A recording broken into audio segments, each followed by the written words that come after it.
Candi Gedong Songo adalah nama sebuah kompleks candi bercorak Hindu yang terletak di Desa Candi, Kecamatan Bandungan, Kabupaten Semarang, Jawa Tengah. Candi Gedong Songo merupakan peninggalan kerajaan Mataram kuno yang dibangun sekitar abad ke-8.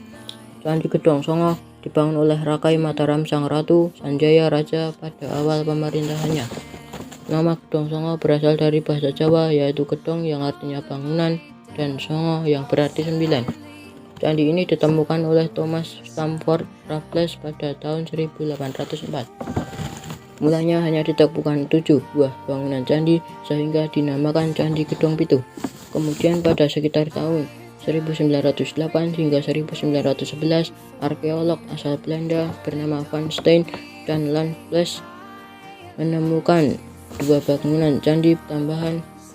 Sejak saat itu, namanya berubah menjadi Candi Gedong Songo dan pernah dilakukan pemugaran sebanyak 2 kali. Pemugaran pertama dilakukan oleh pemerintah kolonial Belanda pada tahun 1928 hingga 1929. Sedangkan pemugaran kedua pada tahun 1972 hingga 1982 oleh pemerintah Indonesia. Candi Gedong Songo berfungsi sebagai tempat pemujaan terhadap para dewa. Candi Gedong Songo terdiri atas 5 gedung atau kumpulan candi, di mana 2 diantaranya terletak di sisi timur bukit dan 2 di sisi utara dan 1 di sisi barat. Candi 1.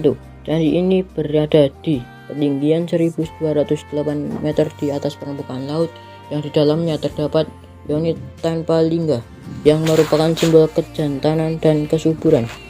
Candi 2 berada di ketinggian 1297 meter di atas permukaan laut dengan bangunan yang masih utuh.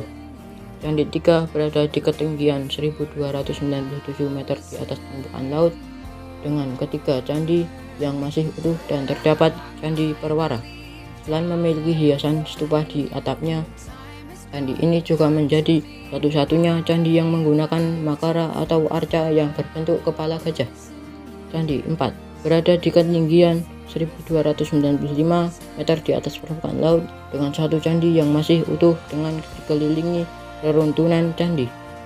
Candi 5 candi terakhir ini berada di ketinggian 1308 meter di atas permukaan laut dengan 1 bangunan